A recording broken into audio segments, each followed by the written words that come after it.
Napoli, we welcome you to give Yes. the Thank you. welcome. Thank you very much, Sabita. It's a wonderful to see all of you. Welcome to the Lead India Foundation webinar series on the coping with the COVID Wave 2. And this is the second session in the series of webinars that we wanted to increase the awareness as well as offer possible solutions to address this COVID Wave 2. Mostly in India, that is happening right now because of the second wave. Lot of people are in trouble. There's not enough hospital beds, and oxygen is also in short supply, as well as medications like remdesivir and other things are in short supply. So we wanted to make sure that to reduce the stress on the Indian healthcare system, we wanted to bring in the global healthcare experts to address this pandemic in India in particular. So thank you all for joining us today. And as Sabita was mentioning, Lead India has been frontlining this webinars since the inception of the pandemic beginning. We conducted over 30 plus webinars, and one of the key one was on October 15th. We invited about 148 speakers from 47 different countries and traveled digitally around the world in a 37.25 hours in 10 sessions, and which ended up as a world record.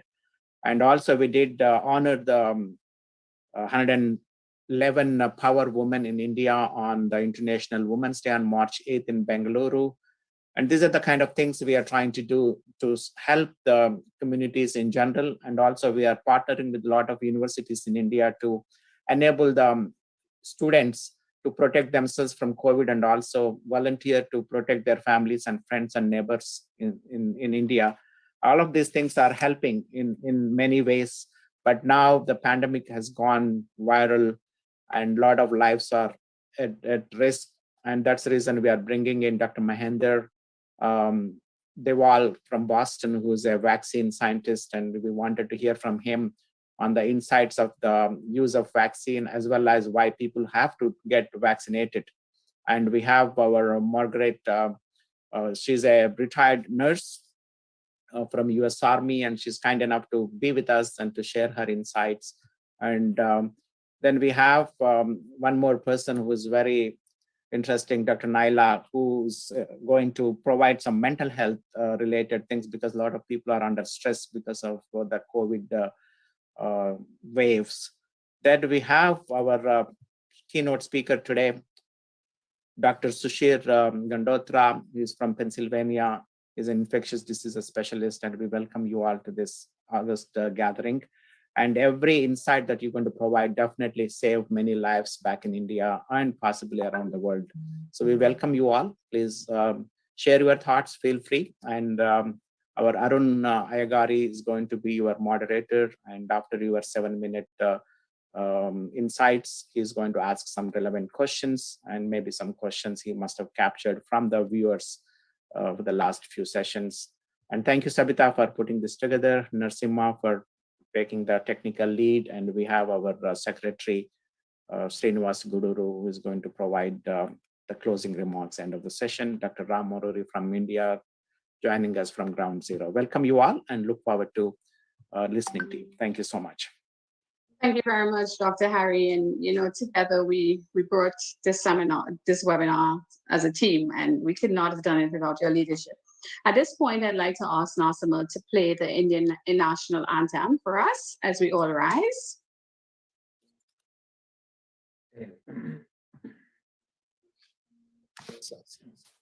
Sabita, are you looking at the latest program sheet? Yeah, old one. Yeah, oh, I'm looking. That was last week, Sabita. Yeah, that's what, because of the governor, we did that. We can move on. Okay, all right, no worries. Well, let's just move on. So I'd like to introduce our chief guest right now, Dr. Sushir Gandotra. Dr. Gandotra has a very impressive background. He's a director of infectious disease and infection control at the medical center in East Stroudsburg, Pennsylvania. He has a long an impressive background on the specialty area he's going to talk to us about. So Dr. Gandotra, we would like to introduce you today to give us a few words of advice on what's going on and your observation. We welcome you as a chief guest. Oh, thank you very much. I appreciate that honor. As you said, I'm infectious diseases specialist, and I work up at Pocono in Pennsylvania. And I have been working as an infectious disease specialist for 16 years, and that involves dealing with the communicable viral diseases, which we have been through the global pandemic of multiple diseases, including the avian flu, including the Ebola. So now we are facing with the COVID-19 pandemic, and especially our focus today is going to be on the situation in India. And I think everybody is aware of how bad the situation is over there. You don't need to be a doctor or an infectious disease specialist to realize how grim the situation and the crisis is. So it's very gut-wrenching. And the moment Hari asked me about being present today, I was happy to be around. And if I could be of any help, I would love to do that. And so I'm here, and I will be available to answer any viral, the treatment, the scope of the pandemic, and how we can help. On those questions, I would love to answer to the best of my ability. So I think it will be most practical if I answer the questions correctly. I think everybody is aware of how grim the situation is. Right. Okay. So I didn't expect that, but I'll start with that. Dr. Sushir, thank you for joining us today. I have a couple of questions. One is, when we talk about infectious diseases, especially a pandemic like COVID-19, it's a two-part question. One is affecting, and how do people recover, right? So two-part question.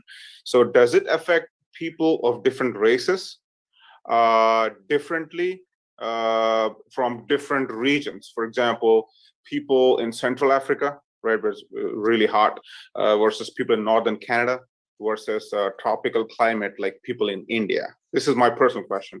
Does it affect people differently? Number one. The other part of the question is the same question, but when it comes to recovery, do people recover differently? I know it affects each person differently because of their physiology, but does it affect and do people recover in different regions also? So that's a question. I got it. Okay. So yeah, that's a great question. Thank you for asking that. So as far as race or ethnicity is concerned, we don't have any strong data to suggest that it affects one race worse than the other just because of their ethnicity.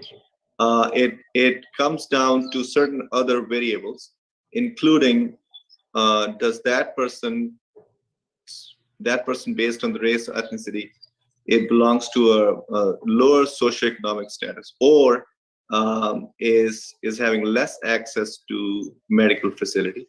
If that is the case, then sure, it's going to impact regardless of the race or the ethnicity to that socioeconomic status group, because the access to care, the understanding of the need of vaccination, the comprehension about the disease process, and so forth, those things do indirectly contribute to the differing the variability in the severity of the disease, so as to say. And also the recovery could be affected by variables. You must be having latest, I think, right? Narasimha, can you go on mute, please? So now let's talk about the variables which have proven to be making an impact on the severity of the disease and correspondingly to the recovery of the disease. And those variables, the ballpark is, the number one, I would say, is the body mass index. So if your body mass index is higher than average or normal, the BMI, yes. As the BMI goes higher, your chances of getting a severe disease goes higher. The obese have more chance of getting severe disease. The morbidly obese have even higher chances of getting a severe disease. Anybody can catch it. So you could be the fittest person running around and you can catch it. Nobody can stop that, because once the virus is within 6 feet, you're game. You could catch the virus. Anybody can catch it. Young people can catch it. Old people can catch it. That is the first step, right? And then goes the next question is, okay, I got it in my nose, in my mouth, in my upper airway tract. Now what's going to happen to me? Then that is the next level. Now comes a whole bunch of variables. Some of them we understand, some of them we don't understand. So I would focus on the ones which we understand, and especially focus on the ones which we can do something about. And that's why I wanted to get away from the discussion of the race, ethnicity. You could argue that maybe certain races, certain ethnicities might be hit worse than others, but I don't believe that is really secondary to the skin color or the race or anything. It's more to do with what that could be indirectly associated with, as I mentioned earlier. Anyway, going back to the point, if you do get the COVID in your system from the infection, or you get infected or exposed, then what happens? That's where your body's immunity, your body's health, and a whole bunch of other factors like your BMI. Are you diabetic? Are you hypertensive? How old are you? Do you have immunocompromising states? Do you have underlying lung issues, like have you been a smoker for 20 years? Then your lungs are primed to this kind of illness and will not have any reserve to tackle the COVID pneumonitis. So in those cases, as those factors increase, and if you look at a typical mid-50s American, chances are that he or she, regardless of the race, is going to be on the overweight side, is probably going to be pre-diabetic, if not diabetic, or I won't say probably, I would say decent chances.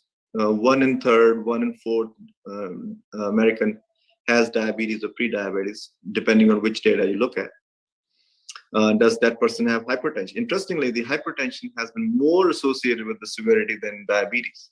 So the high blood pressure, diabetes, increased weight, increased age, immunosuppression, those things will predispose you to have a severe disease, and correspondingly it will also lead to slower recovery or poor chance of recovery. I hope that answers the question. Right. Yeah, it does. The other part of the question was, when I was referring to people from different areas, do the climatic conditions impact, meaning some from Africa versus Canada, North Canada, and things like that? Right. So again, this is it probably does affect indirectly. Initially, when the wave started, we thought that maybe when the warmer weather comes in, we're going to be okay. But that didn't prove to be the case. There were countries where they were having in the warm climate, like Australia, when we were having the winter.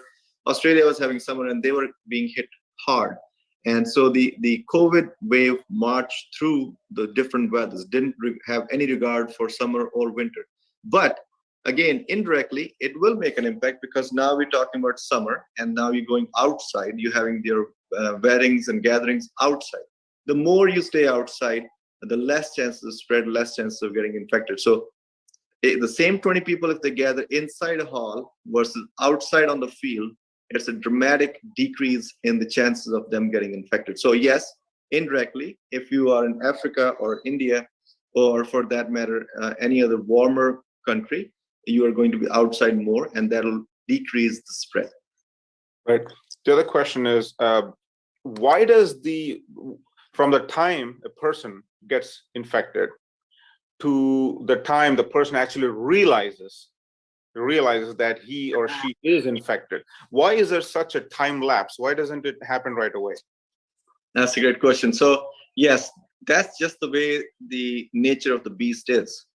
And that's one of the differentiating points between the flu and the COVID. Now, the COVID, from what we understand, is there are certain spike proteins on the coronavirus. So if you remember from whatever you've seen on TV and online, it's like a spiky ball. And those spikes, some of the spikes, they are important, more important than the others. They go and they connect with certain receptors in the body. For example, there's an ACE2 receptor on the lungs. It goes in there, attaches, replicates, and then that's when it overwhelms and inflames that particular tissue, and in this case, this is the lungs. So by the time it reaches the lungs, attaches to the receptor, and causes the signs and symptoms, it takes some time. On the other hand, the flu is mostly about the body aches and the upper respiratory symptoms, and they stay local over here. So you could argue that maybe it takes a while to reach down to the lungs, and then that's when the most of the shortness of breath and the hypoxia happens. Having said that, we don't know exact mechanism why it takes longer. It could take easily up to 7 days. For 7 days, patient might be just fine, and then it reaches a critical mass when it causes the damage. Right, cool. We're on our 10-minute mark, so I'll ask one last question. Is there any specific kind of food or a category of food which will help fight with the virus? Not necessarily take it away, but something gives you resistance. Any specific kind of food? Thank you.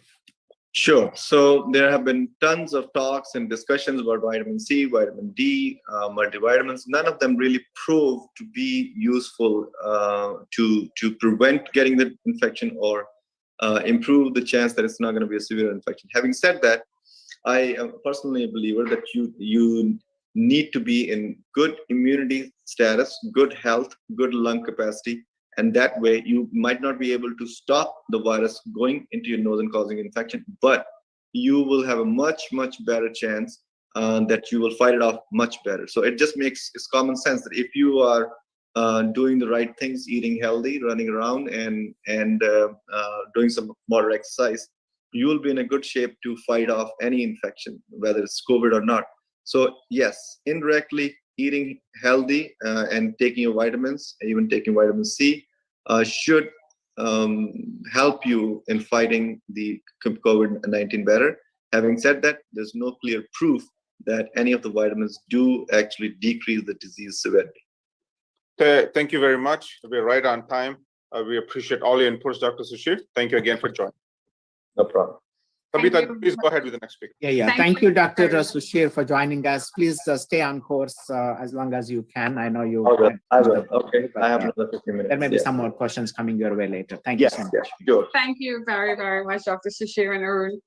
I think you've answered some amazing questions, and you talked about the length of time the virus takes to incubate and show itself up. So I found that very informative. At this point, I'd like to introduce our next speaker. We had him last week, Dr. Mahindra Dewal. You were amazing last week, and there were so many questions that we couldn't get to ask you because we were limited on time. Dr. Mahindra Dewal is a COVID vaccine specialist, and if you were with us last week, you would have had a lot of the background information he shared. You can find some of that information on our YouTube pages for last week.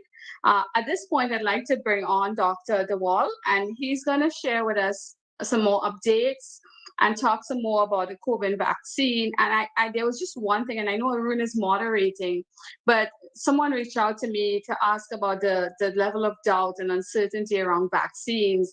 And I know you talked about it last week, and I'm hoping that through these engaging conversations, we continue to reinforce the benefits of the vaccine. So Dr. Dewal, we invite you to come on board and share your expertise with the team. Thank you so much, Sabita, for a nice introduction. Good morning, everyone. It makes me feel very happy being associated with Lead India from past almost 1 year since the COVID pandemic started. And I'm glad that I was able to help the people from globally and even in India. So right now, the situation all over the world, everybody is thinking about how to get over with the pandemic. But unfortunately, in India, the problem is how to get over with the second wave. What options do we have? So immediately, everybody, in everybody's mind comes up is the vaccine. How does a vaccine helps to get over with the second wave? Does it even help? So I'm going to focus on this particular topic right now. So because there's a lot of misinformation is being circulated all over various different channels, including media and social media and so on, right? So the very first question that I get a lot of messages I receive is, what is this a vaccine? How does it work? So vaccine is nothing but a replica of that particular virus or a part of the virus. When it is administered in the body, it will strengthen our adaptive immune system. That means it induces an immune response where the vaccine generates neutralizing antibodies, various different types of antibodies. Also, it develops two types of cells, which is called memory T cells and memory B cells, which plays very important role in fighting with the virus. So these whenever the develops and then remains these memory T cells and memory B cells stable as a reserved army in the body, whenever the virus comes inside the body, it will start fighting with them to remove it from the body. And again, the other part is when I say this memory means the memory, they remember this particular virus. Every virus has their own memory cells. And they also know how to fight with this virus and to remove it from the body. That's why they're called the memory cells, which plays very important role. Then immediately another question comes out from the people saying that, okay, that's fine. I understand what you said. Okay, but why my friend who already vaccinated got the infection? What's going on with him? All right. Okay, that's a great question. When I say vaccine protects 100% from not causing the severe disease, and it protects you from dying from the viral infections. This is 100% true. But still, there is a chance of getting an infection, even though the virus infection, you get the virus infection, immediately the memory cells and the antibodies generated by the vaccine are going to fight with the virus and removes it from the body. That's how the virus works.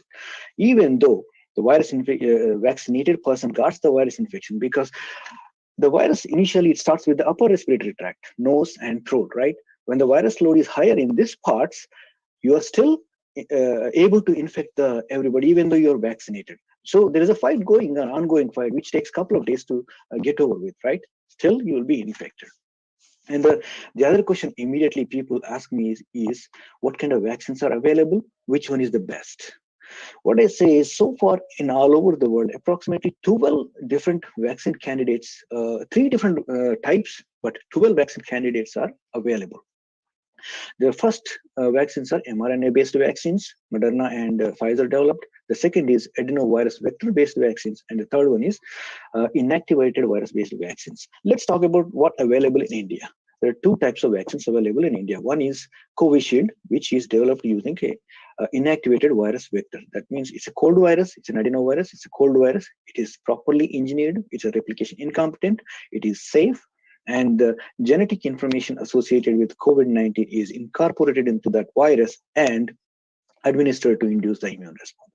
The second one is the Covaxin, which is developed using the inactivated virus. So they take the COVID virus and they inactivate using either heat or various different chemicals so that they kill it and then use it as a vaccine to induce the immune response.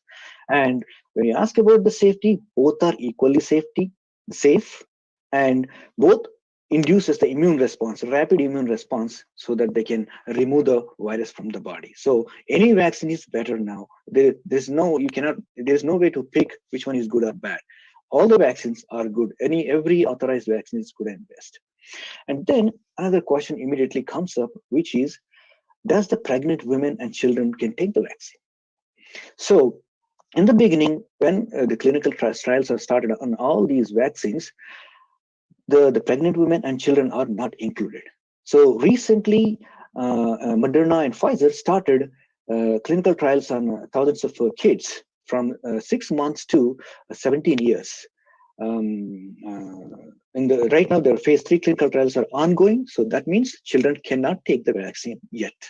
But so there is some data available for the pregnant women. So when the phase 3 clinical trials started last June, July, August time, some women accidentally who got the vaccine accidentally became pregnant, and so we have data from those pregnant women. And most of the doctors suggest, because the pregnant women come under the vulnerable population for the infections, various different infections, right? So most of the doctors recommend to take the vaccine, but what FDA says that based on the data available from the accidentally pregnant women, and right now the phase 3 clinical trials are already ongoing with those on the pregnant women as well. So what the FDA recommendation is, consult your OBGYN, obstetrician or gynecologist, and take their opinion, because they know about your body very well. And if they say yes, you may take the vaccine. That's what the FDA recommendation.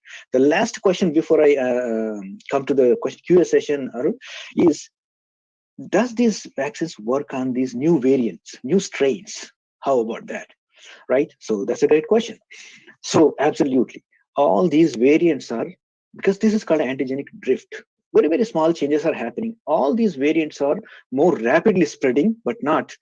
The severity is pretty much same, not more than what we experience. So that means, and moreover, the immune system produces thousands and thousands of antibodies. These are called polyclonal antibodies.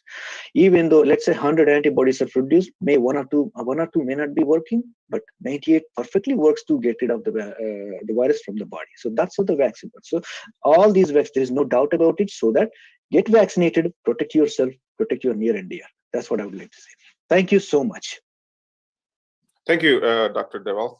I honestly did not have any questions, but the information you shared was extremely valuable and very useful. So I'm going to ask some more questions on what you spoke about, if that's okay.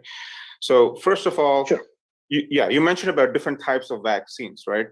I'm not sure what category this question comes under, but at least in the US, we have two types of vaccines, right? One is one and done, which is J&J, right? And the other is in 2 doses, right? Which is Moderna and Pfizer. Now, since there are 2 types, are we compromising on anything when we say it's just one and done and not 2 doses? Or I'm sure we're not, but I was just kind of curious, how do we differentiate between these 2 types? Great question. So the thing is, there is no compromise or the corners were cut in developing these vaccines. So the formulation is what matters a lot. So the way you inject the vaccine inside, the way the vaccine spreads into the body, goes inside the body to induce the immune response, that mechanism varies depending upon its type and its formulation. So some of the vaccines, like for example, if you take the Covaxin, they are using 2 adjuvants. One is imidazole, second is Algel. What Algel does is it let the vaccine release slowly the formation. So all of a sudden everything goes inside the body, induce the immune response, but not the rapid immune response, slowly. So that's how it is like, that's why some of the vaccines are released slowly and induce the immune response slowly. So slowly but strong. So, and the second, the first type mRNA vaccines we do have is, this is the first kind of vaccines right now we have. So they're inducing the immune response, but not sufficient with the 1 dose. That's why there is a booster dose supposed to be given. But the J&J vaccine, the formulation is pretty strong and good, and 1 dose is sufficient. That is, we observed from the clinical trials data. I hope I answered the question. Yeah, thank you. And one more question. You mentioned when you're talking about vaccines, you talked about children and pregnant women, right? I'm going to focus on children for a minute. I was listening to the news literally 2 hours ago, and at least in New Jersey, they were talking about releasing vaccination for children, right?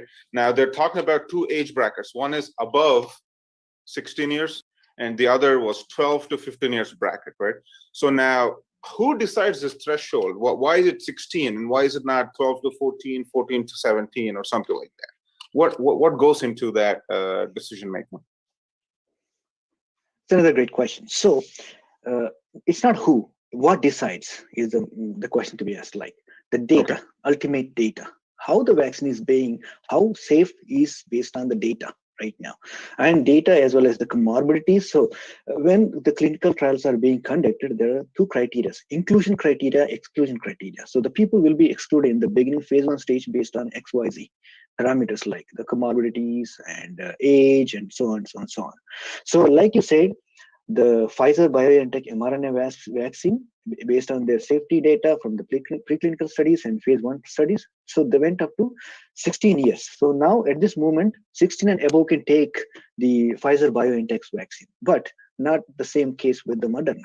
Only 18 above people can take the Moderna vaccine. So that, based on the initial data, that's what decides.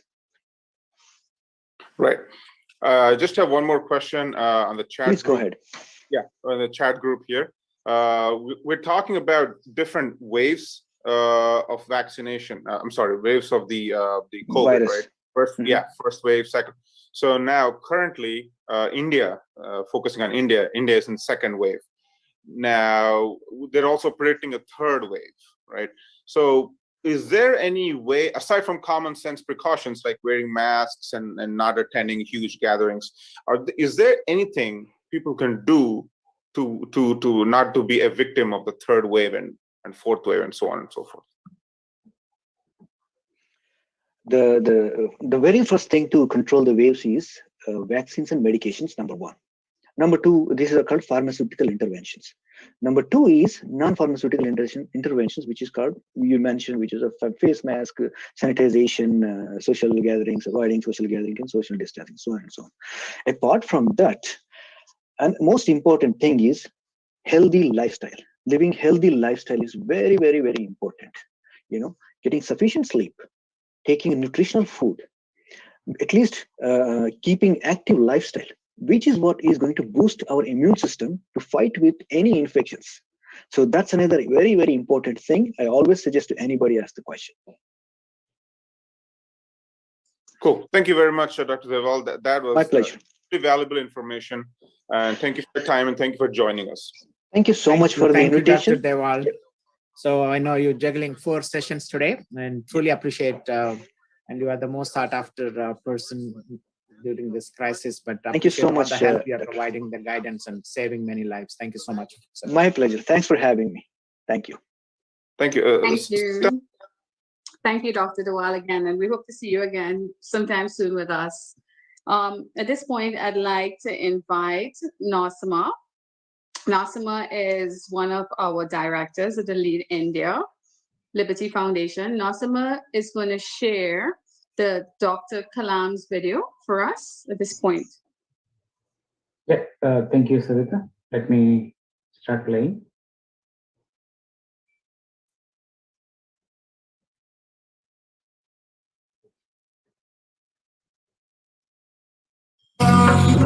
I, Aul Fakir Jainuddin Abdul Kalam, do swearing in the name of God that I will faithfully execute the office of the President of India.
Smiling is a fantastic thing.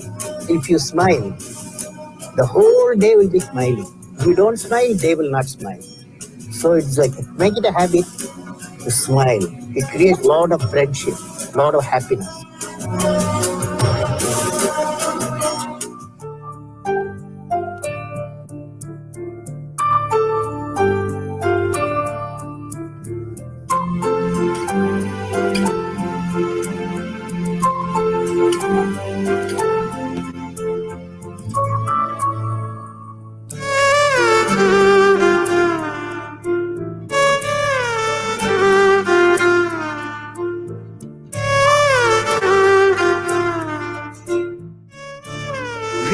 Righteousness in the heart. Where there is righteousness in the heart, there is beauty in the character.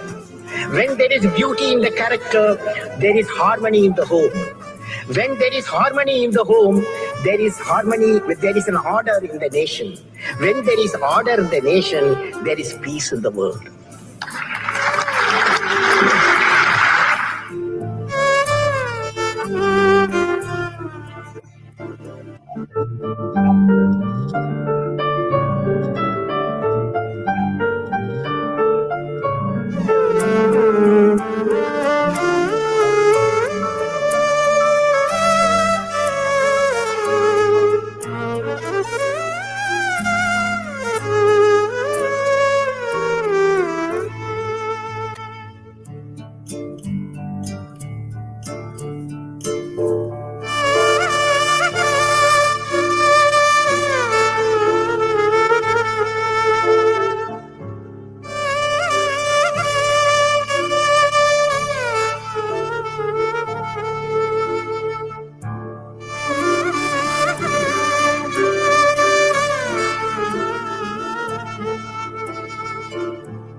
Thank you, Savita.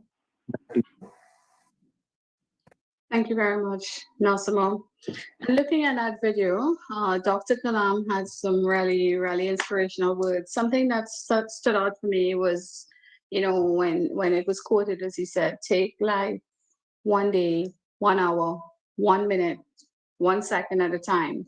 And on the wave of COVID that we're all facing right now, especially our brothers and sisters in India and the world over, that's facing the second wave, I would like to ask everybody to take it slow, 1 day, 1 second, 1 minute at a time, but we're all in this together.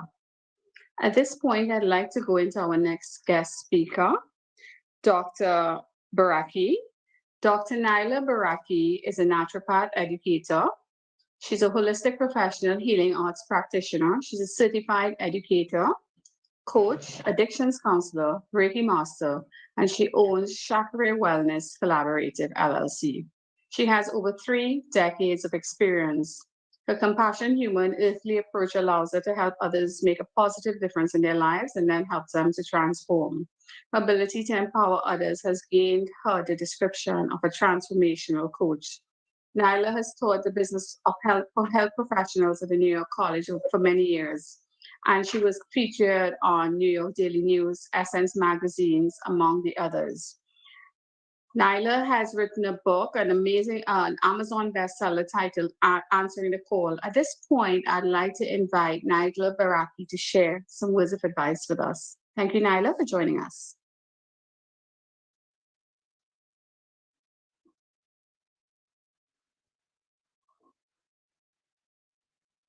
Dr. Baraki? I'm sorry, I was speaking, but I was muted. Thank you. Thank you so much for inviting me. I am humbled and so appreciative to be able to participate in this global. This is having such an effect on all of us. And last year, I wrote a book called Fear is a Good Thing. And people say, how? And I just have to look at, in this mental health arena, how you look at fear as just one thing, but I coined fear is a good thing because fear is that intuition and instinct and courage that we use to in this type of arena where we have a pandemic and people have to come together and be apart at the same time for safety. It is overwhelming and it is stressful, and the fear is causing isolation, and people are panicking. I have been looking at what has been going on in India. I've had the privilege to have spent some time in India and Bangalore, Prasanthi Nilan and Kerala. And I see the young people and I see people helping each other, rallying together, getting people, to safety, attempting to find help, for each other. And it is very stressful. And I wanna say that one of the things that I heard mentioned earlier, which I was so pleased to hear from the doctor, is about, smiles and being healthy. These are important in mental health. The effects after this pandemic that we in, and we will bring it to end. That is our focus and our commitment, is that the psychological effects will far outlast a lot of the physical. It's the trauma of loved ones dying, not being able to see them, to be able to touch or to help them, is overwhelming. There really are no words. We are still going through this here right now, in the U.S. And it's sort of a mirror effect. Just watching India is like it's starting all over again. One of the things that has helped a lot of my patients and clients over the time is learning how to breathe. Learning how to breathe, being in the moment, because if you don't have the power within you to battle this, it's more than it's physical, but yes, it is emotional, it's spiritual, and it's mental.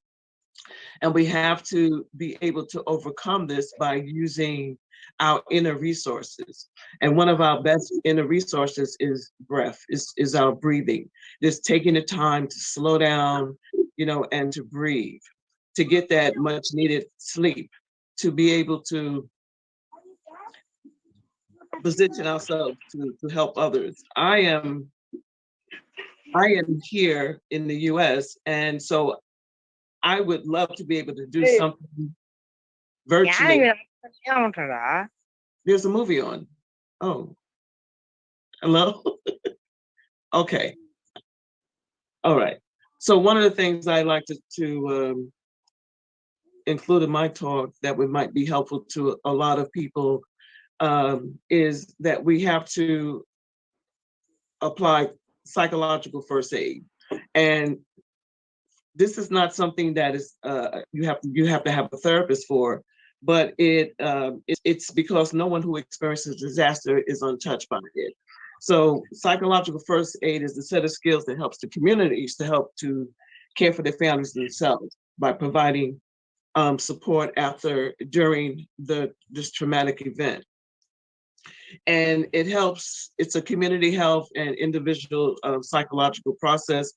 And it just helps the communities to come together and give each other, support. It doesn't rely on professional mental health services. This is something we can do, for ourselves. And that is bringing comfort, being supportive, whether it be by phone or here. We at one time we were having window visits because we couldn't go in to, see our families.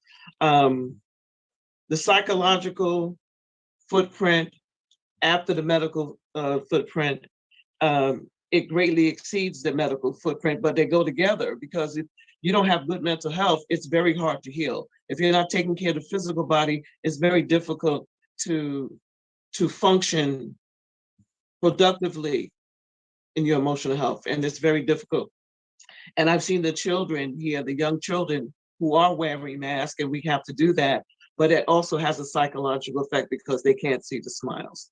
It's hard for them to determine what's going on behind the mask.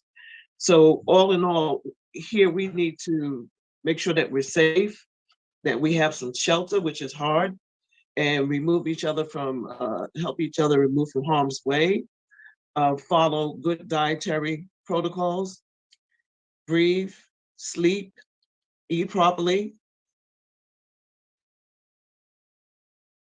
and take care of one another. Because the stress of all of this does as much damage as some of the physical aspects of people who are already suffering with health problems, diabetes, hypertension. All this increases during this pandemic, and people cannot get the help and services they need. So it comes down to us taking care of ourselves. A smile can reduce stress by 39%, according to the National Organization of Applied Resources. They study laughter. Just 5 minutes of laughter can allow a person to step back and breathe and think objectively. Laughter is very powerful medicine.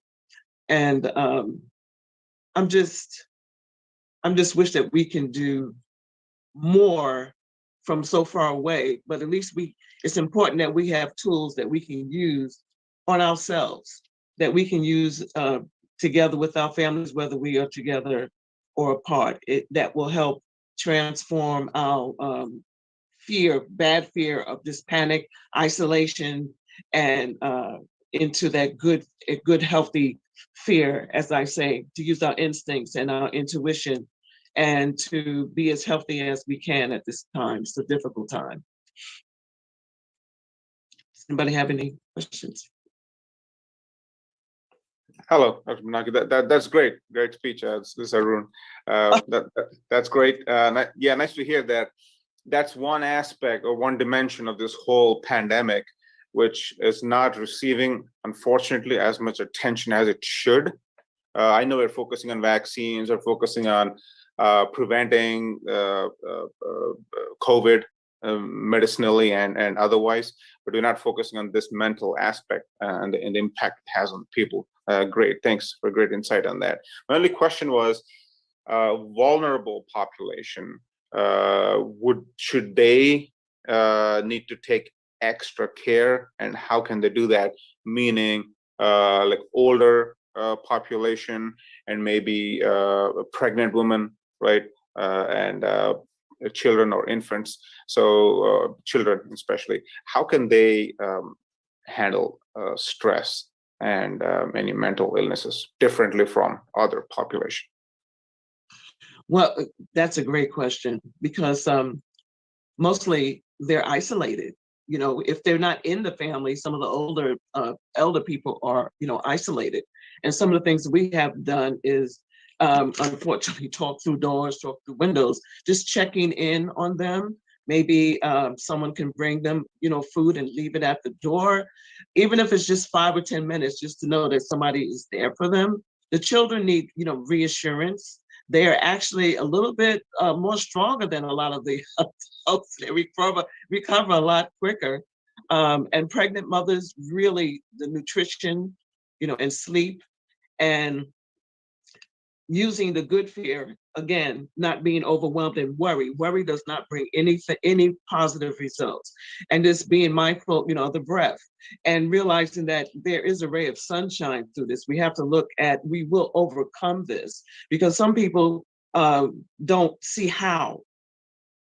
We don't know how. When this hit here last year, still here, but no one had ever, it's an unprecedented time. None of us have ever been in this before.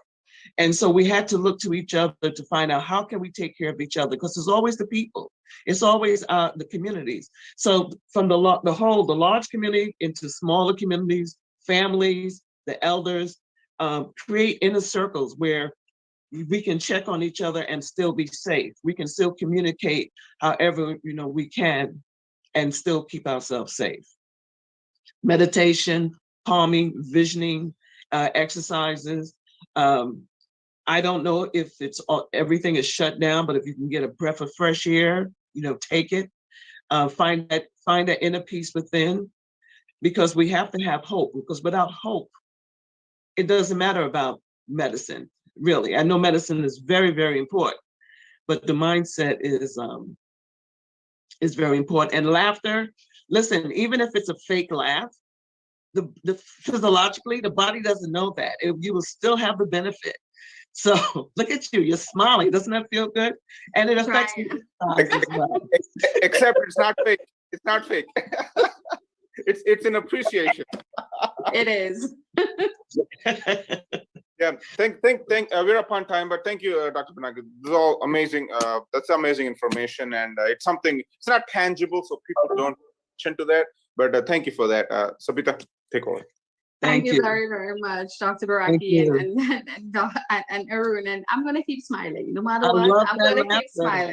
Yes. And I'm going to laugh through that smile. Even if it's fake. Even if it's fake. In the eye of the storm, we have to keep smiling, really. There's an old saying, a smile a day keeps the doctor away. So yeah, I want to keep those doctors away. Yes.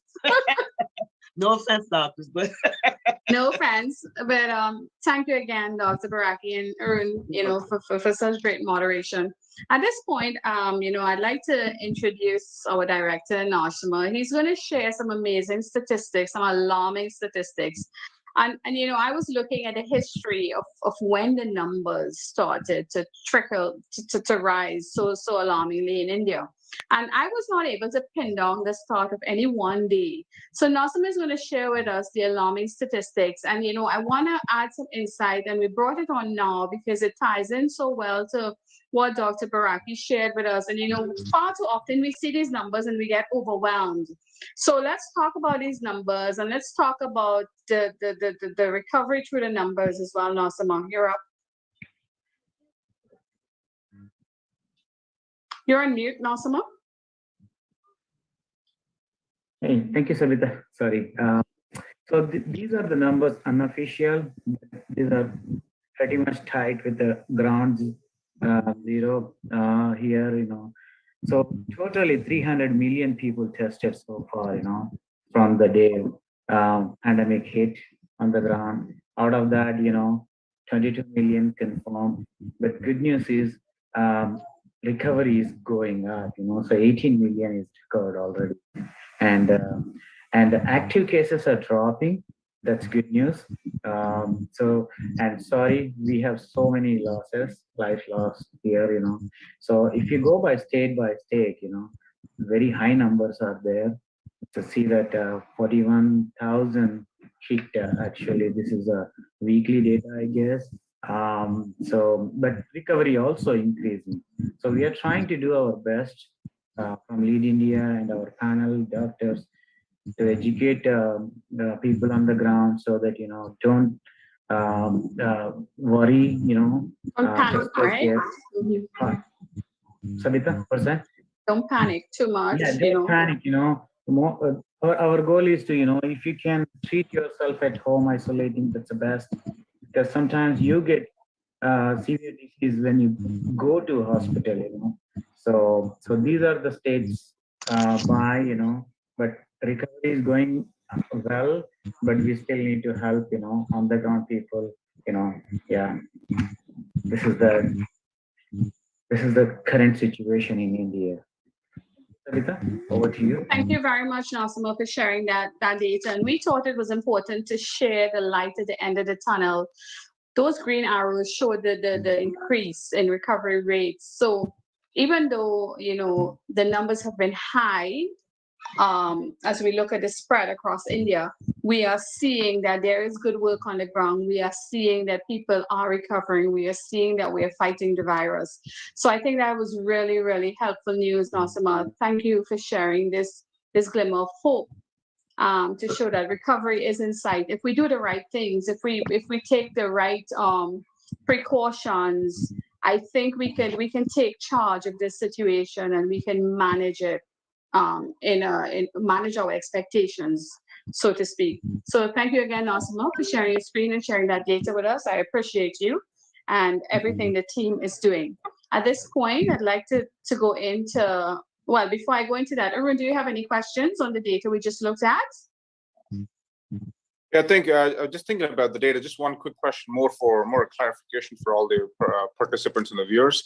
Is this data official data, or is it by some company or firm which put together this data? Yeah, this is not official government data, but volunteers are putting together. This is the best we can get to, Yeah, So, all right, good data, good data. Yeah, Yep. but current it is, I'm following this current. Cool. Thank you very much, guys. At this point, I'd like to introduce Dr. Margaret Fournier, who's a registered nurse. Dr. Margaret Andrews Fournier has been a registered nurse for over 45 years. She has served for 27 years in the U.S. Army as in the Nurse Corps and retired in 2012 with the rank of Lieutenant Colonel. She went on to get a Bachelor of Science degree in nursing from Howard University. She has a master's degree in healthcare administration from Webster University and a nursing administration designation from San Jose State University. Dr. Fournier earned her PhD in Health and Human Services from Capella University in 2016. She has a significant amount of experience in this field, and we'd like to introduce her right now to talk to us and share some advice. Dr. Margaret Andrews, you're up. Thank you so much for having me. I am just overjoyed with the that you thought enough of me with what I do to help others, because being a nurse, we are always in the helping field. Well, here in the United States, I'm in San Antonio, Texas. And so San Antonio, Texas, of course, is noted for the military capital of the world, because we have Army, Air Force, and Navy all together. So in the military, of course, I was chief of case management there. And soldiers, so I was accustomed to death from soldiers coming back from Afghanistan, being wounded. And that, of course, is gave me that foundation of trying to deal with death.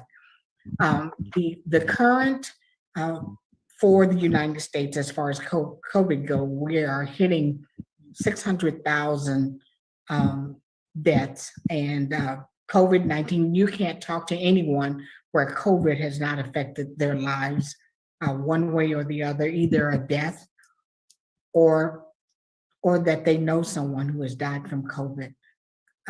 As a end-of-life trainer, which is where I teach families about hospice, I also have a book series dedicated for the children, because most of the time the children are left out, as was talked about earlier. The children are left to sometimes trying to deal with the hurt of losing a loved one, and it's not because the parents did something bad or don't have time for them. It's that they too are suffering from the loss of losing a loved one.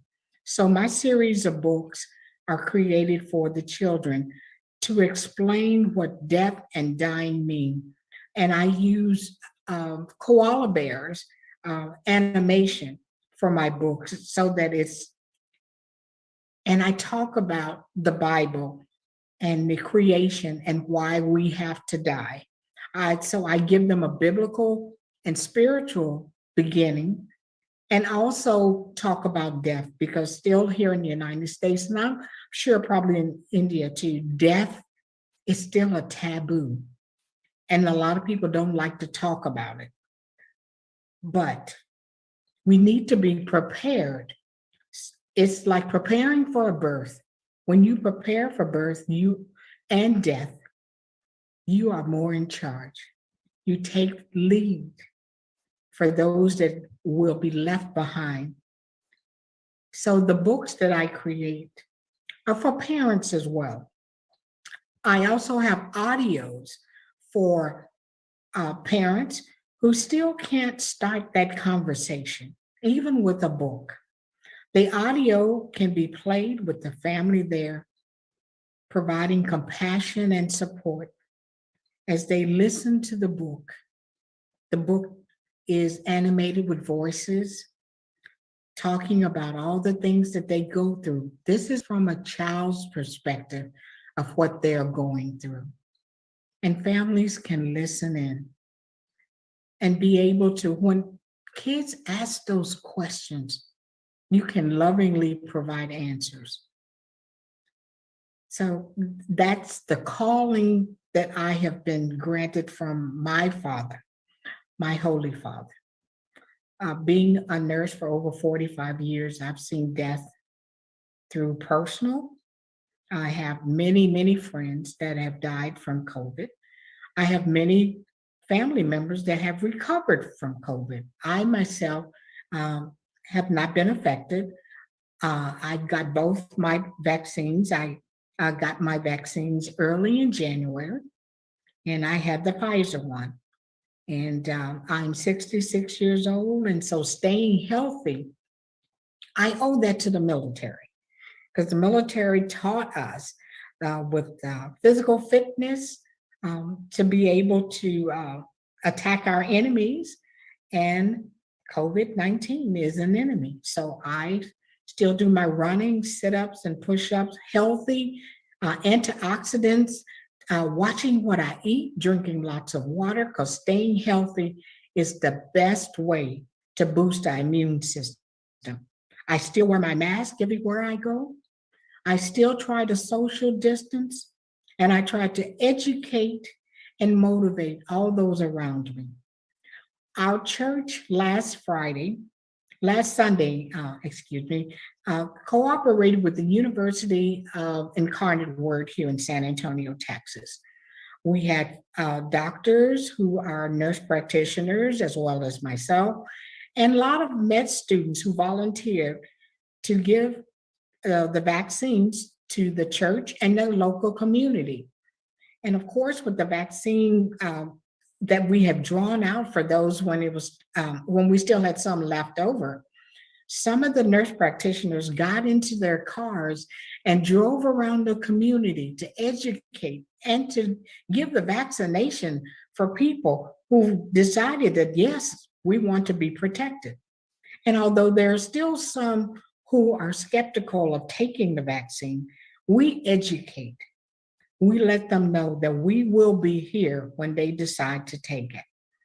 And so I have two platforms that I have. I am the co-host of Sean Fair Consulting Group, in which I have a platform for those who are suffering in silence, where they can come on my show. I have an hour show that they can come on and talk about how they hurt, a safety. They come on and express what they're going through. And I have experts in areas that can help them also to deal with their brokenness. I have a second show. It's called Health and Healing with Dr. Margaret. And so that's where I have, where I talk about healthy living, and also to let people know to increase your chances of being a survivor, that you must be healthy. And so that's what I give to the community. I give my expertise.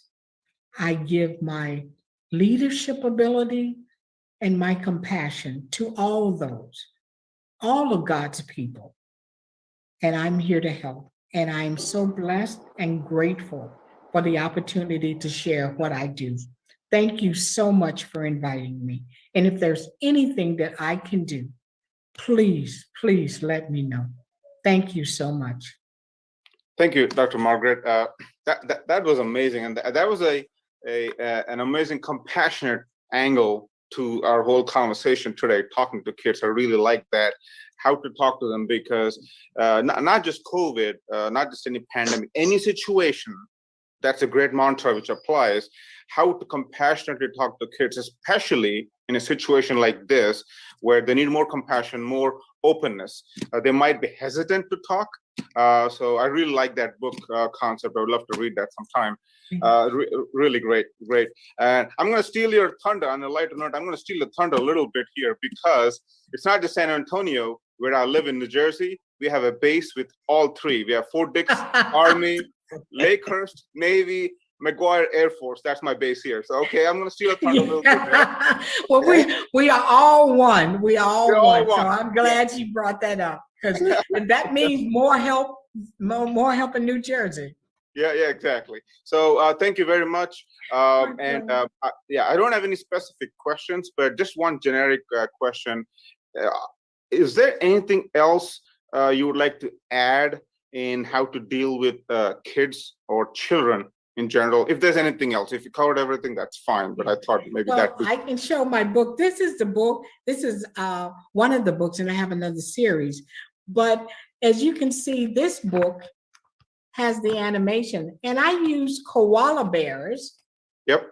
Because the koalas are going extinct, and hopefully so is the virus. So this is Sammy, and this is his sister who is dying from a cancer. So he's learning from his point of view.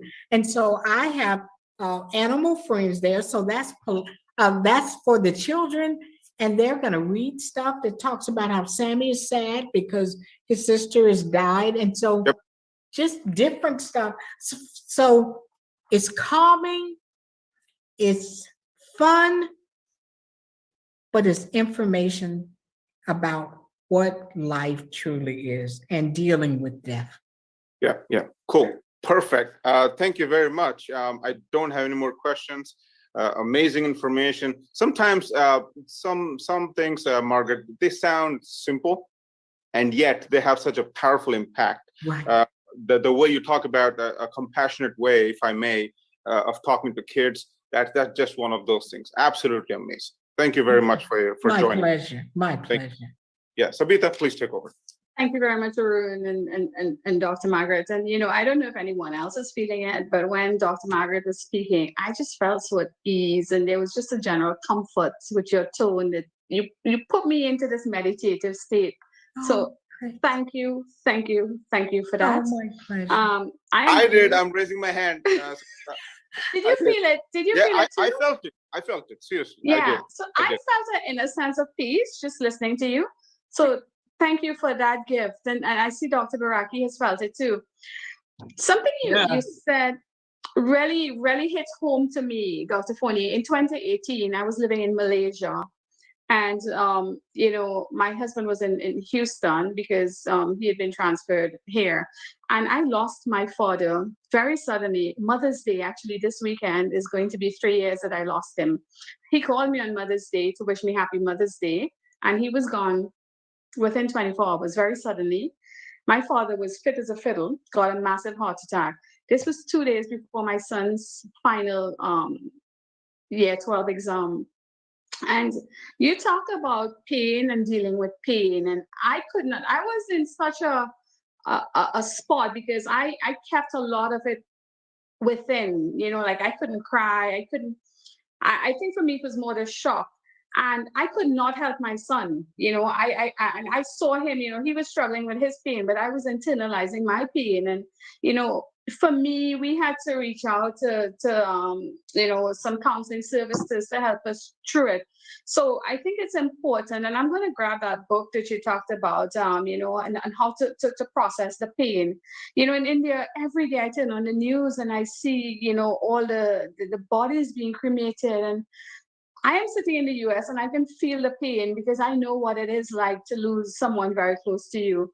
And I know how hard it is to push past the pain. So for me, I thank you for sharing your insights with us, especially reaching out to our kids. And as a parent, sometimes we are dealing with so much, we don't even know how to deal with it ourselves. We just can't reach out to our kids. So I'm happy for that level of support. Dr. Baraki, you have your hands up, sorry. Yes, I do. I just want to thank her. I felt the inner peace myself, but I want to say about the children, yes, they do need compassion, but a lot of times the children are just kind of set to the side and they're told what to do, and they're not able to express how they feel. Right. So I think it's wonderful to have a book like that. I think it's important for parents to communicate with kids. They can really be understanding, and they want to help. They want to do something. Yes. Thank you so much for your comments. So thank you for that. Yeah, I just want to, Sabita, I just wanted to share my personal experience. Recently, on January 26th, I lost my mother. And we are about total 6 siblings in the family, children of my mother. And I'm the responsible kid in the family to, take the next generation, to educate them and getting them employed and all. And I could not cry because if I cry during that crisis, everybody else will break. So I need to swallow everything and perform all the rites. And I'm sorry, but right now I'm very emotional. So it is very difficult to handle a death. That too, when your dear ones losing. During this pandemic, so many people are just dropping dead. Unfortunately, the left people, whoever is left behind, they are really suffering to cope with it. And your insights and Dr. Naila's insights really helped many of us, especially as I was listening to it, healing inside. But before, I did not know what to do, and I was crying myself lonely, and I could not talk to anybody, to my siblings, because they will break down. So this is truly a need of the hour for many people who are suffering out there, losing their dear ones. But thank you so much for joining us, both of you, and sharing your insights on how to cope with the loss. Appreciate it. Thank you, Dr. Harry. Do we have any more? Arun, Dr. Lotus Ritchie, want to comment quickly? Yep. Do we have any more speakers? Yes, we have one after. Okay. We have Dr. Qureshi, but did you want to add something, Dr. Rishi, before we go on to our next speaker? And then we have the innovation challenge. Good morning, everybody. This is Dr. Qureshi. Actually, thank you for having me join the meeting. Essentially, I'm a nephrologist in Chicago. And as you know, some people with COVID-19, unfortunately, end up having a multi-organ failure. So that's when they bring me on board to be able to manage the yes, nutritional please, and aspect. thank you. Yes, please, and thank you. I'm sorry, am I on? Dr. Lotus, can you hold on, please? Speaker, we have a speaker. Yeah, please hold on, Dr. Ritchie. No problem. Dr. Qureshi, go ahead, please. Okay. So as I was saying, I end up when these patients end up having multi-organ failure, and I am brought on board to be able to manage nutritional support, fluid and electrolyte imbalances, and in case dialysis is needed, I'm there. Thank you so much. I just wanted to say, let's have Dr. Qureshi go first if he wants, because he was already speaking, and I can stand by. Sorry about that. I didn't realize it. No, that's fine. That'd be great. Yeah, please. Yeah, Okay. that'd be great. So Thank if you. you have any questions, I'll be happy to answer any questions. But that's where I play a role as a nephrologist, being able to manage the fluids, electrolytes, and acid base, and nutritional support with dialysis if needed.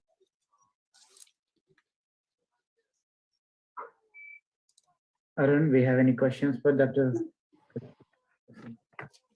Not really, not at this point. But thank you, Dr. Qureshi. Thank you for sharing. Anytime, and I want to extend my deepest sympathies to all the family members who have lost their loved ones. I'm so sorry about it. Thank you. Thank you for it. Thank you. Sabita, you want to introduce Dr. Ritchie? So Dr. Rishi has been with us last week, and she has a very strong background in nutrition and stuff like that. She's going to share, I think she had a comment she wanted to add, and I know she's carrying us live as well on her show. And I know people in Nigeria and stuff are also logged into the show. So Dr. Rishi, did you want to add anything?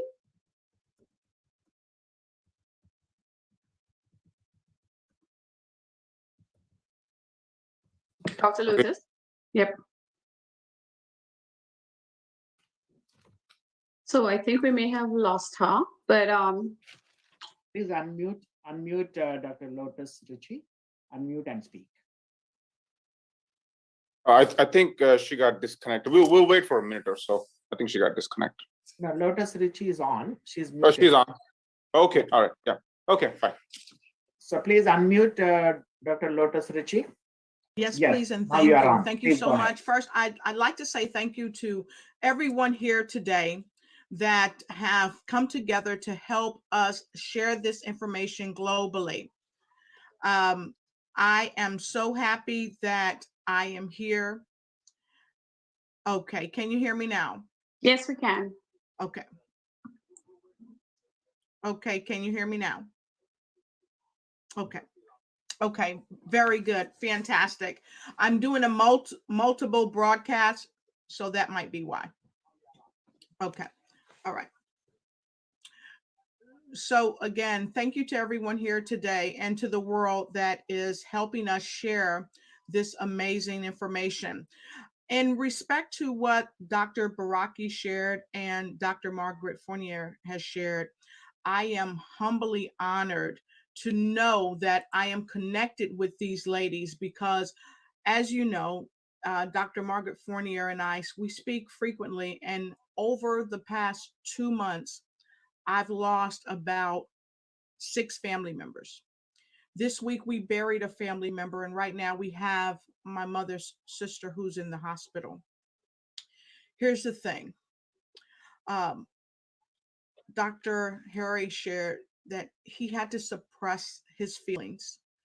And so many of us that are in a position of leadership, we are groomed by society to suppress our emotions. However, when we suppress and repress our emotions, it affects us on a cellular level. Therefore, we must not suppress and repress our emotions. We must allow ourselves to grieve in such a way that will help us on a cellular level to prevent us from having strokes and heart attacks.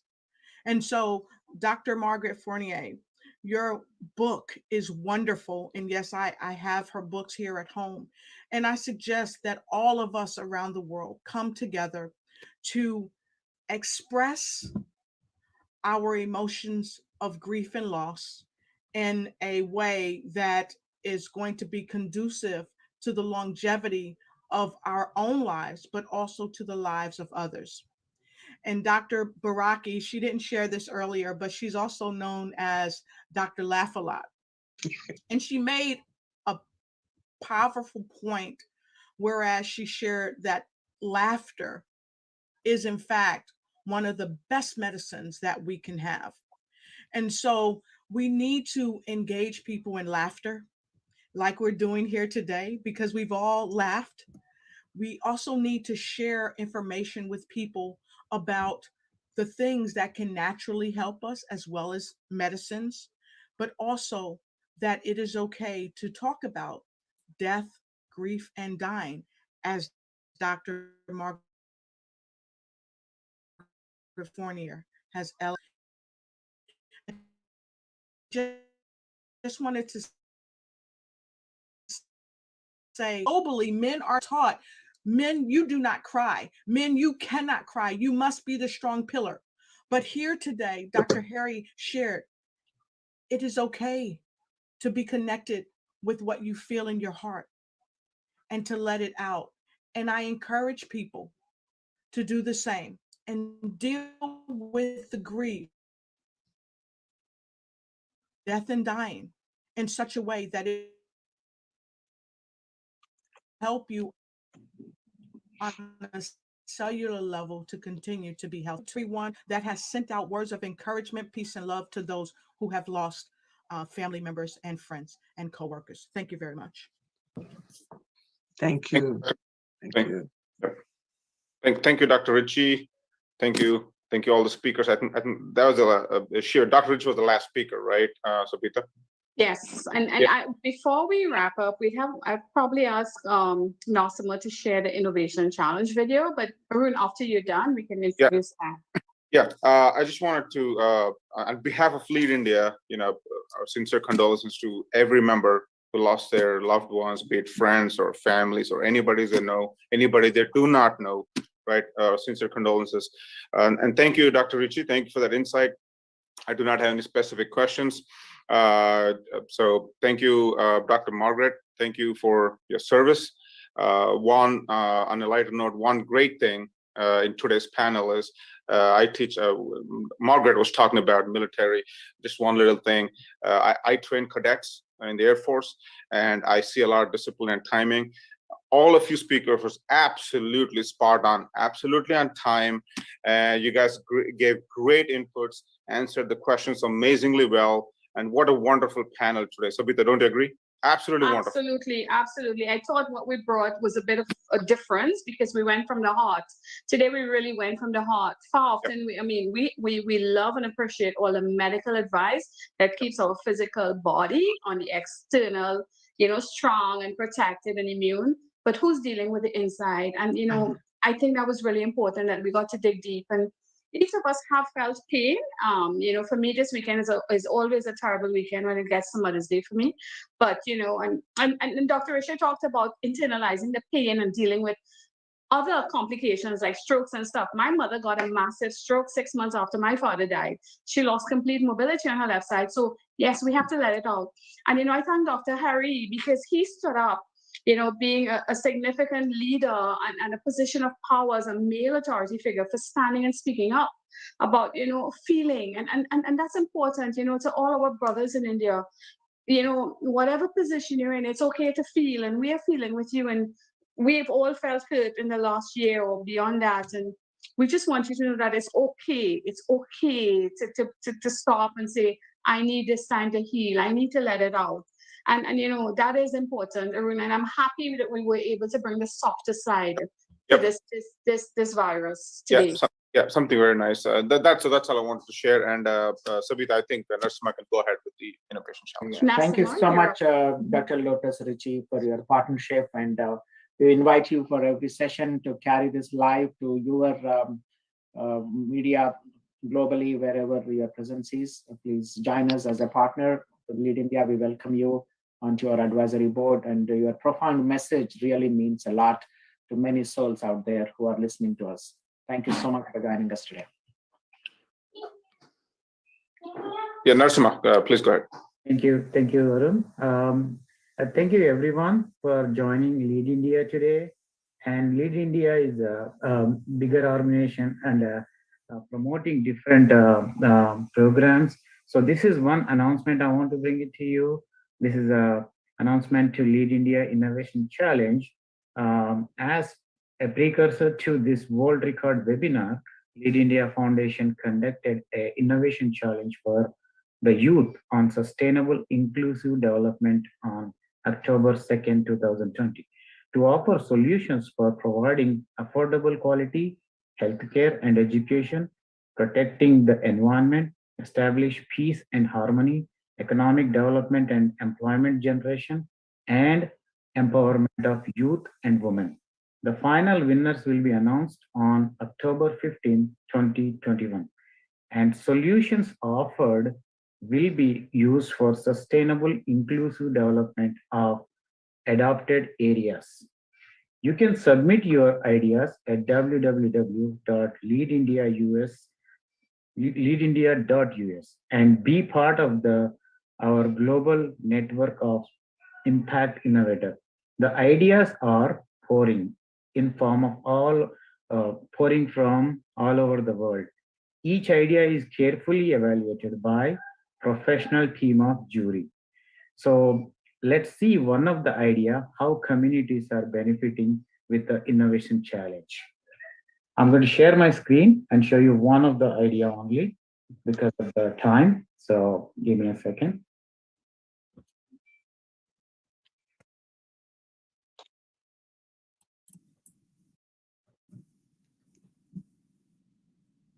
Nobody thinks that we are able to connect in Sillela, in Isasi, and we empower our communities to connect. Please listen to Catherine. Hey, Joseph. Hi. This is me with the team. This is Ben, the IT, and Dr. Mkononi, the representative. We are here connecting the village of Kiparanganda. So yeah, behind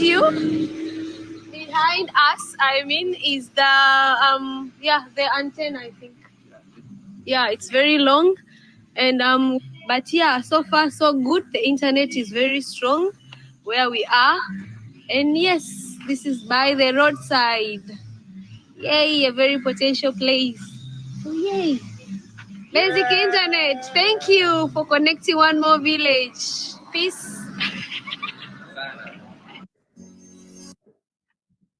I will stop here. We have so many ideas like this, but this is one of the things we want to bring it to you to encourage, more people participate in this challenge and, make world better place to live, Thank you, Arun. Over to you. Arun, you're on mute. Yeah, thank you, Narsima. That like Narsima mentioned, we're running out of time, so we could just show one snippet of what we achieved. This is just one minuscule of what Lead India has achieved and is achieving and will be achieving. So thank you, Narasimha, for sharing that snippet. Back to you, Sabita. Please go ahead with the next item. Well, first of all, I want to move a vote of thanks, especially to Arun. He has kept us on time, right? So Arun, great moderation, great questions. I want to say thank you to Dr. Harry for his fantastic leadership. Without him, none of this would have been possible. Nasima and Mr. Ram and Srini and Dr. Naila Baraki and Dr. Fournier and all our guest speakers. We talked to Dr. Sushir, we had Dr. Basim, we had Dr. Dewal. We had such an amazing team, and thank you again. Combined, our expertise definitely has reached the impact we want, and we're going to continue spreading the word. Dr. Lotus Rishi, thank you for having us on multiple platforms this morning. I know you were getting our word out there and helping us get the Lead India message to so many areas of the world. I know you're in Asia, you're big in the Philippines, you're big in Africa, and here in the US as well. So we thank you, and as we continue with these weekly engagement sessions, our goal is to spread Ram's message. Our goal is to touch lives and help others. And we want to invite each of you to continue partnering with us as we can touch lives in so many ways, whatever way. And let us all take 1 day, 1 minute, 1 step, 1 second at a time. So thank you, everyone, for today's session. And we look forward to seeing you all. Before we wrap up, I'd like to open the forum for any last words, and then say thank you. Yes, Peter, I think Srinivas Guduru might want to give the closing remarks. Okay. Yeah, Srinivas, you there? Yes, Arun. Yeah, please go ahead with the closing. There we go. Yeah. Hi. Good morning. Good afternoon.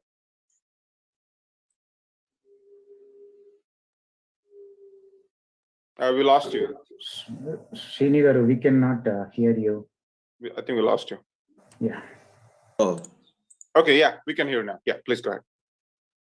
Hi, Srini. Sorry about that. I didn't see you on the participant list. I thought you had dropped off. So that's why I kind of jumped ahead when I was looking at this. So no worries, no worries. Okay.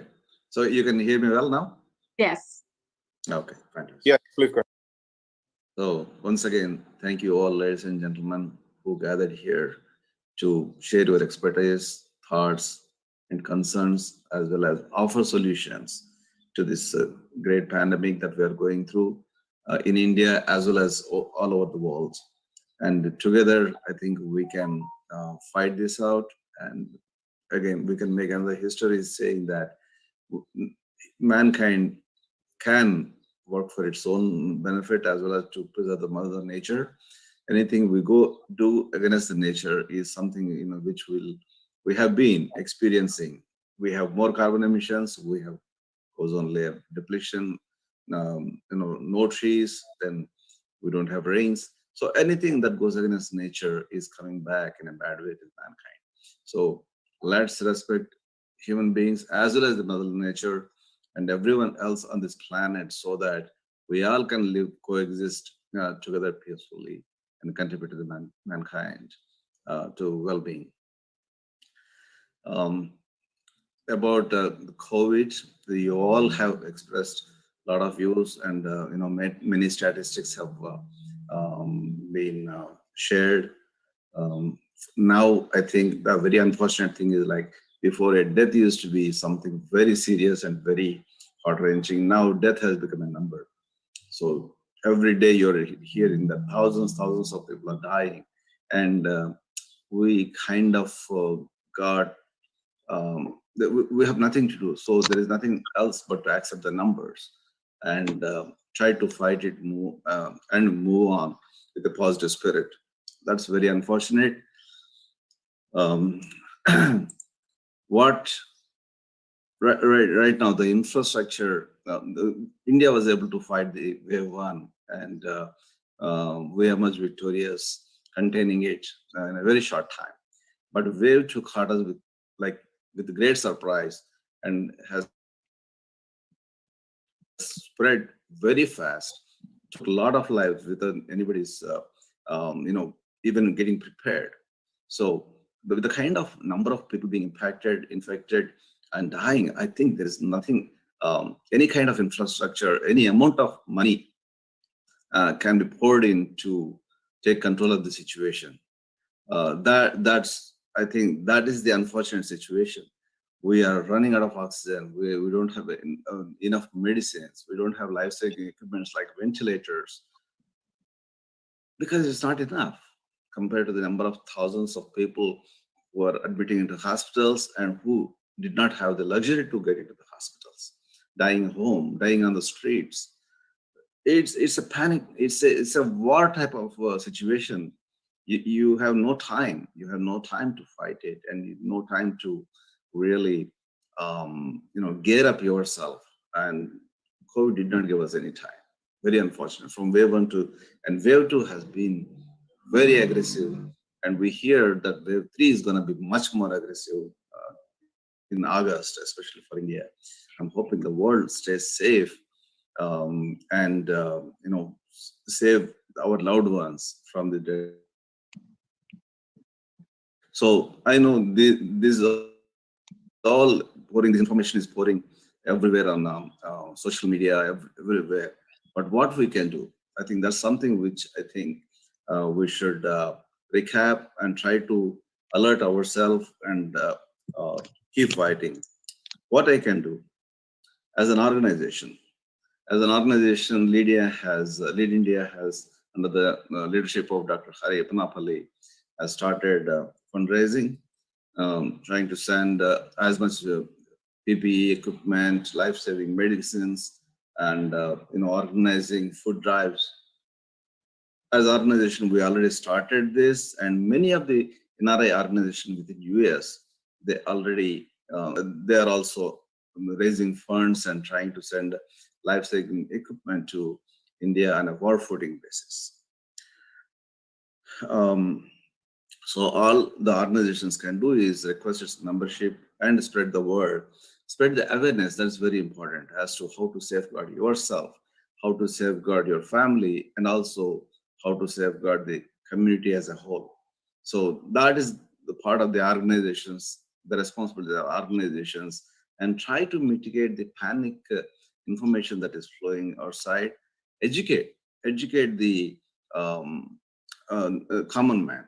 And the Lead India has been doing such a yeoman job on this by bringing speakers from all over the world, like you, experts, to spread awareness and also educate the common man. And as an individual, what I can do? As an individual, I have the responsibility starts from me to practice social distance, to wear mask, to protect my family. That's the beginning. No amount of blame can, blaming the government or machinery, nothing can save you, because it all started from you, not following the rules, not following the proper hygiene. So as an individual, the responsibility starts from you. So follow the government regulations, don't go into the gatherings, don't engage into these festivities or whatever that contributes, actually contributing to the spread of the virus. And if at all you or your loved ones are suspect of COVID, take charge, take medical help, and get educated. As a patient, isolate yourself. Help yourself with medications, exercise, good mood, and like every one of you said, keep smiling. That's the best medicine to improve your immunity. That's the best medicine. Confidence is important. The moment you lose confidence, the immunity dies. Once the immunity dies, everything will take over. Even a cold can kill you. So as a patient, you have enormous responsibility not to spread it. And if possible, and this kind of virus is something that is spreading through the air, I think. Before, if somebody isolates themselves in a room, the family wasn't being impacted. But with virus 2, this second wave, everyone is getting impacted in the house and also in the neighborhood. So try to isolate yourself and help your loved ones. It is a responsibility of entire public that they follow the government guidelines and do what are the best you can to contain this virus. And as Lead India team, we all offer our condolences to Dr. Hariapannapalli, Dr. Ram Maruri, who lost their loved ones. And also, we offer our heartfelt condolence to everyone outside, who lost their loved ones to this deadly virus. But try to stay safe and keep others safe. If we do not act in a coordinated fashion, the situation would aggravate and continue to worsen. So let's all work positively, work together, get all the knowledge, equipment, as well as medications, etc., to save the world. Thank you for the opportunity. Right. Thank you, Srinivas. Sabita, I think we can wrap up now. So thank you very much, Srini, and appreciate all your shares. And again, thank you for joining us, everyone. To everyone who's listening, thank you for your time. And please share this video. Let's get the message out there. The power of social media, I cannot overstate it. Let's just keep getting our word out there. Let's get our message out there. Let's reach people. And next week, we'll be back here at the same time. We promised you 90 minutes. We went a bit over, but thank you very much. Arun, Dr. Harry, the team, Nausima, everyone on board with us. Thank you for your time. See you all next week. And happy Mother's Day to all the mothers in the audience. Happy Mother's Day to you. Happy Mother's Day to all the great mothers out there. Thank you so much. Thank you. Thank you. Thank Happy you all. Mother's Day to all mothers. Thank you. Thank you. Thank you all.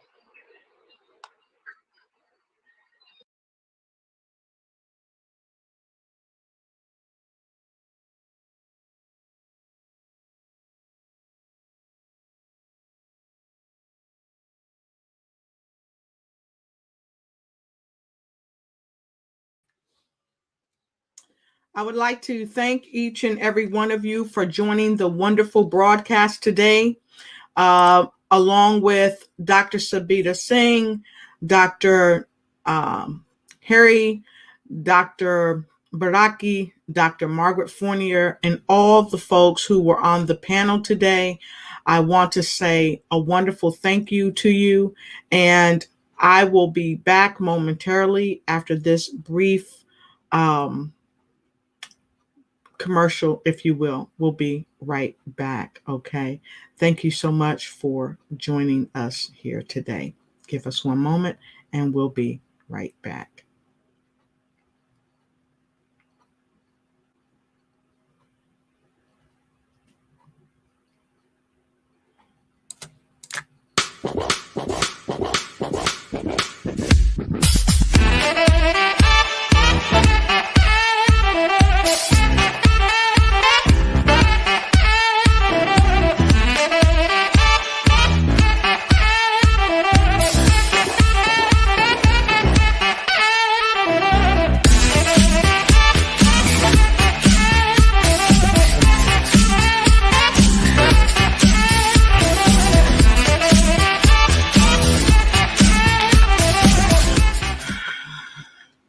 Thank you again for joining us on the Lotus Richey Ignite show. I am super happy that you were here with us today.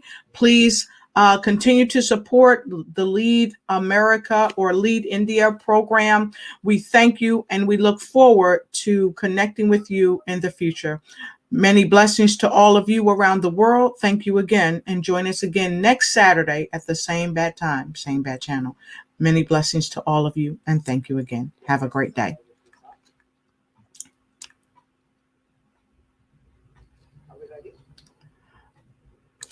Bye-bye.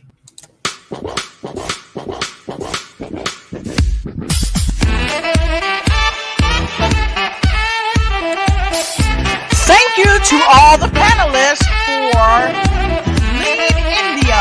Special thanks to Dr. Baraki, Nyla Baraki from New York, and thank you to San Antonio, Texas for sharing the wonderful The Colonel, Dr. Margaret Fournier. Have a great day here from Lotus Richey Ignite and Lead India. Bye-bye.